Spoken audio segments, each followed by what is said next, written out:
So, Farron, people are familiar with what is going on, I hope, what has been going on in Flint, Michigan now for several years. I want to talk about the other places where this is going on around the country. Flint, Michigan, of course, was a story where this was a problem of infrastructure that was actually brought on by the state government. Well, give us the sense of what the status is in Flint, because for all we know, right, supposedly Flint, Michigan's water is okay according to their EPA in Michigan, but for all we know, the federal EPA has lowered their standards and the water hasn't changed at all. Right. I mean, the crisis in Flint, Michigan has not gone away. It's not been fixed. It is still there. There are still far too many people in the city who are unable to get access to non-lead tainted water. Right now, though, we've got a class action lawsuit that's been filed in Flint on behalf of 1,700 residents of the city. They're seeking about $700 million in compensation, both for personal injury and for property damage brought on by this lead contamination, because that's something, that people don't quite understand. It's not just that lead is bad. We don't want these heavy metals in our body.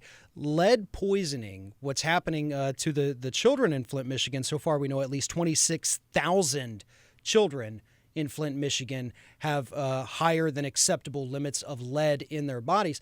This is something that plagues them and will affect them for the rest of their life. There's nothing can be done to undo the damage that this causes. Lowers IQ, creates ADHD-like symptoms, problems, anemia, kidney dysfunction, high blood pressure, massive behavioral problems, including an increase in aggressive behavior.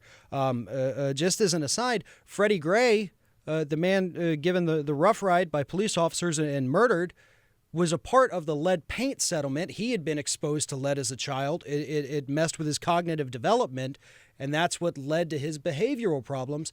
And now we're looking at least 26,000 children in the city of Flint, Michigan alone who could end up with the same developmental problems. And so that's why this lawsuit has been filed. And unfortunately, like many other lawsuits, these people are just trying to be able to get the help that they need. The money for things like therapies, making sure that the child develops properly, getting tutoring when necessary if this lead has negatively affected brain development and lowered IQ. And that's what they're seeking in this lawsuit. But back to the original question, no, people in the city of Flint, most of them still do not have access to good, clean water. And the only good thing I can say that has come out of the Flint story is the fact that people are starting to pay attention to water quality across the United States. The reason Flint even made headlines was because one woman, Dr. Hannah Atisha, came forward and said, I'm noticing a lot of lead poisoning in children. We need the Corps of Engineers to come look into this. They did. But at that point, when she noticed these spikes in the levels of lead in the blood of children, this had been going on for 2 years. Right. It was 2 years after the water in the city was switched. So it was 2 years worth of poisoning. She came forward. It gained national attention, not just because of the lead poisoning, but because of the level of incompetence and corruption with the Republican government in Flint, Michigan. All of that combined to create this media sensation story that, to be honest, it's a good thing that the media paid attention. But had it not been for those combined factors, I don't think anyone really would have paid attention to this story. And we should make it clear, of course, that this is an acute problem for low-income people generally, because the local governments are less responsive to their needs. In Flint, of course, it was wildly exaggerated in terms of the impact of not listening to local citizens, because they had a city manager, former government, emergency city manager, former government, that was in no way accountable to the local citizens. But what we're talking about is usually an infrastructure problem that in and of itself is not necessarily problematic It is the relationship between the water and the willingness of local and municipal, county governments to properly treat, to vet essentially their water and then properly treat it. I mean, that's what happened in Michigan, right? There was no change in the pipes. What there was a change in the water supply because they wanted to save money ostensibly, or they just, and I'm not even sure it was just about saving money. They just wanted to get Flint, Michigan off of the Detroit water system. And the Detroit water system was properly treated. The water was properly treated so that it would not be corrosive for these lead pipes. The city of Flint had no experience in treating pipes for this type of corrosiveness because, or I should say their water for this type of corrosiveness, because they hadn't been in that business.